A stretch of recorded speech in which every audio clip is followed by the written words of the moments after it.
যেখানে গণতন্ত্র থাকবে, যেখানে সমতা থাকবে, যেখানে ইনসাফ থাকবে, একটি দুর্নীতিমুক্ত বৈষম্যহীন বাংলাদেশ গড়া এই তরুণ প্রজন্মের, এই গণ অভ্যুত্থানের ছাত্র জনতার আকাঙ্ক্ষা।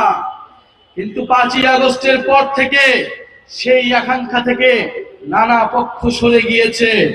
আমরা আজকেও শুনতে পেয়েছি আমাদের নাটোরের এই কর্মসূচিতে ন্যাক্কারজনকভাবে বাধা দেওয়ার চেষ্টা করা হয়েছে, আমাদের ব্যানার ছিঁড়ে ফেলা হয়েছে।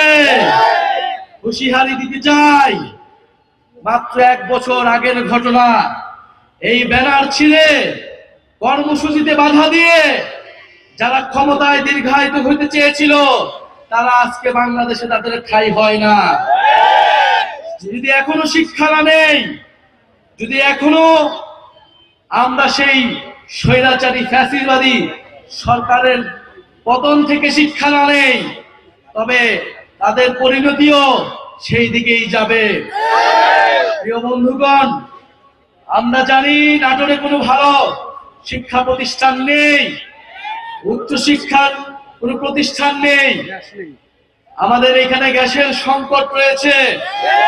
আমরা এত উন্নয়নের গল্প শুনেছি, কিন্তু আজকে নাটোরে আমরা দেখি এত ধরনের অবহেলা এবং বৈষম্য।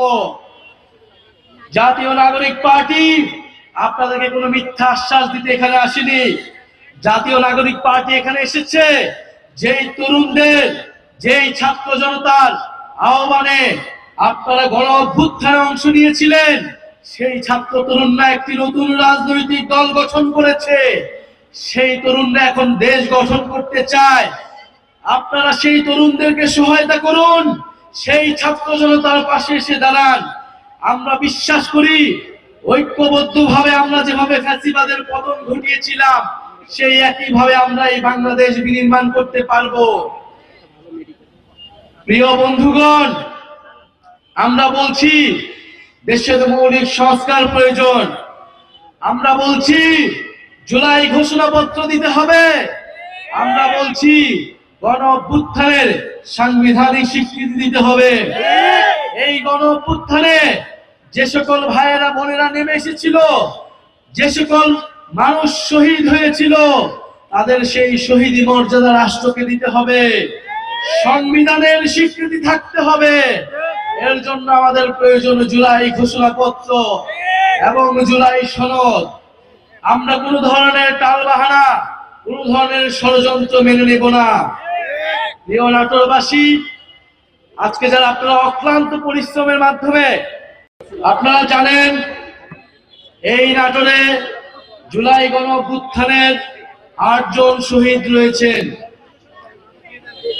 তাদের মধ্যে 5 জন শহীদকে এই নাটোরেই মৃত্যুবরণ করতে হয়েছিল।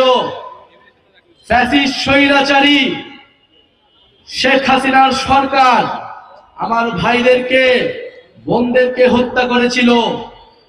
নাটোরের মানুষ গণ অভ্যুত্থানে যেভাবে লড়াই করেছিল বুক চুদিয়ে, নাটোরের ছাত্ররা, নাটোরের জনতা, নাটোরের শিক্ষক সমাজ সবাই রাজপথে নেমেছিল। সকলের ঐক্যবদ্ধ প্রচেষ্টার মাধ্যমে আমরা ফ্যাসিবাদকে হটাতে সক্ষম হয়েছিলাম। বন্ধুগণ, 2024-এর গণ অভ্যুত্থানে যেভাবে আমরা স্বৈরাচার ফ্যাসিবাদের পতন ঘটিয়েছিলাম, আমাদের এবারের লড়াই, এবারের যাত্রা দেশ গঠনের জন্য। কারণ আমরা স্পষ্টভাবেই বলেছি যে ফ্যাসিবাদী সরকারের পতন হলেই হবে না, দেশ সংস্কারের মাধ্যমে নতুন করে এই বাংলাদেশকে গঠন করতে হবে। সময়ের জন্য আপনাদের কাছে এসেছিলাম, আপনাদের কথা হয়তো আমরা সম্পূর্ণভাবে শুনতে পারিনি। যারা নাটোরের দায়িত্ব রয়েছেন তারা আপনাদের কথা শুনবেন এবং ইনশাল্লাহ আমরা 3রা আগস্ট শহীদ মিনারে যে ইশতেহার ঘোষণা করব, সেখানে আপনার আমার সকলের অর্থনৈতিক, সামাজিক, সাংস্কৃতিক মুক্তির কথা থাকবে।